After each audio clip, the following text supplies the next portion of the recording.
Composition of hormone होगा उसमें हम पहले स्टार्ट करते हैं प्रोटीन हार्मोन के बारे में पढ़ना।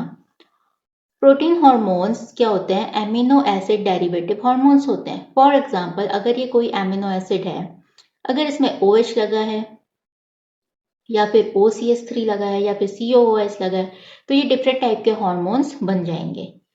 तो अब ऐसे हार्मोन्स हम पढ़ते हैं जो टायरोसिन की मदद से बने हुए हैं। ठीक है, तो फॉर एग्जांपल इसमें आएगा T3, T4, नॉरएपिनेफ्रिन, एपिनेफ्रिन जिसको एड्रेनलिन भी बोलते हैं, डोपामाइन। डोपामाइन एक बहुत इंपॉर्टेंट हार्मोन है। इसमें ये एक तरीके का हार्मोन भी है और न्यूरोट्रांसमीटर भी है। ये हमको पहले क्वेश्चन पूछा गया है, इसलिए ये इंपॉर्टेंट है। Next is melanin.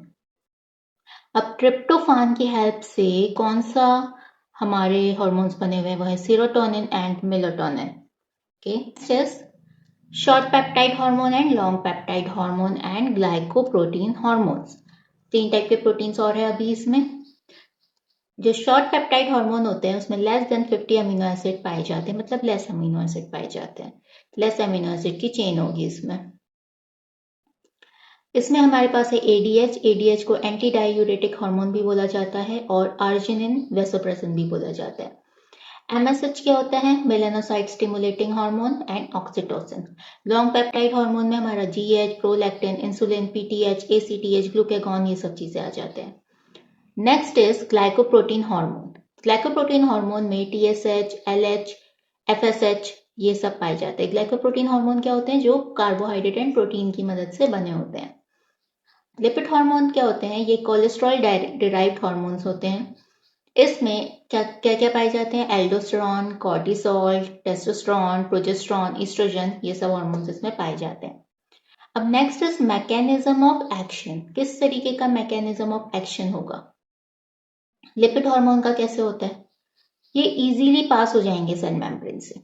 ठीक है, अगर ये पास हो जाएंगे इसका मतलब जो इसके रिसेप्टर है वो इनसाइड द सेल पाए जाते हैं। ये इंट्रासेलुलर रिसेप्टर्स होते हैं, इसमें करेंगे एज अ ट्रांसक्रिप्शन फैक्टर की तरह।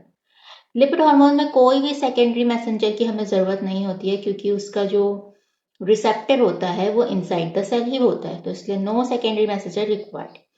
प्रोटीन हार्मोन्स में क्या होता है? प्रोटीन हार्मोन में रिसेप्टर एक्स्ट्रा सेलुलर होते हैं और इसमें सेकेंडरी मैसेंजर की जरूरत होती है। जैसे अगर हम यहाँ पे देखें, ये हमारा सेल है, सेल मेम्ब्रेन है, यहाँ पे हमारी रिसेप्टर है। रिसेप्टर में यहाँ पे आपको दिख रहा होगा ये हमारा प्रोटीन हार्मोन आया अपने रिसेप्टर के पास। यहाँ पर पहले वो A में गया, फिर B से, फिर C से, फिर D से होते हुए वो न्यूक्लियस के अंदर गया।